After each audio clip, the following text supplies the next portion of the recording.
নোদাখালীর অমিত দত্তকে নিশ্চয়ই আপনারা এতক্ষণে চিনে ফেলেছেন।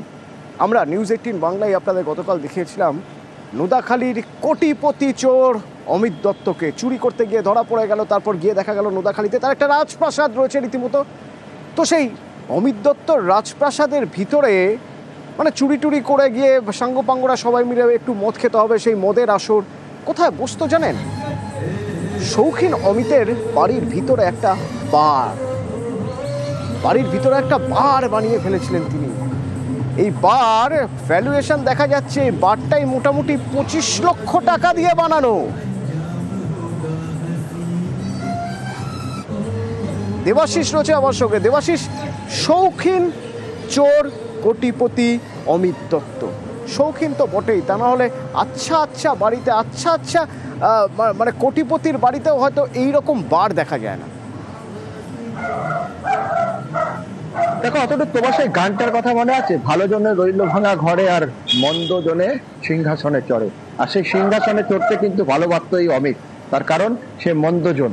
আর তার বাড়িতেই সে 3 মাস 4 মাস ধরে বিভিন্ন এলাকায় চুরি চামারি করে বেড়াবে এবং তারপরে 3-4 মাস রেইজ থাকতে হবে, সেখানে রেইজের মতন থাকতে হবে। কি করতে হবে? তার জন্য একটা পানশালা বানাতে হবে, কারণ বাইরে তিনি খরচা করবেন না।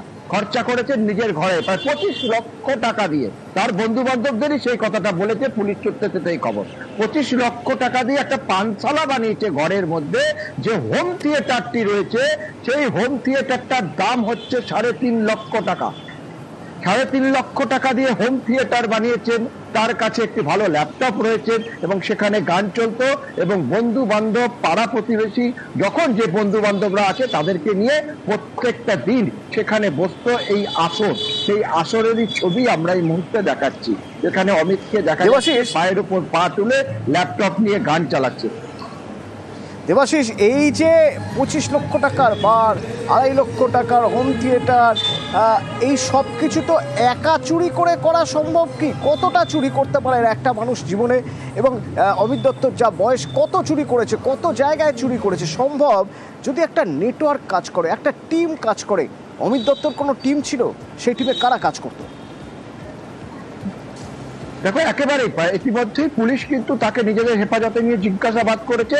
যেটি জানতে পেরেছে পুলিশ, এখনো প্রায় 14 থেকে 15 জনের একটি দল গঠন করেছিল এই অমিত।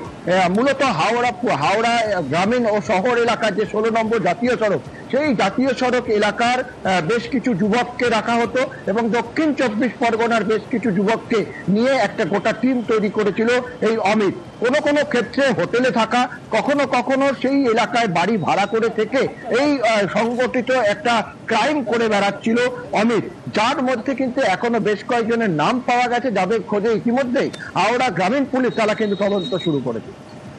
অতনু, ধন্যবাদ।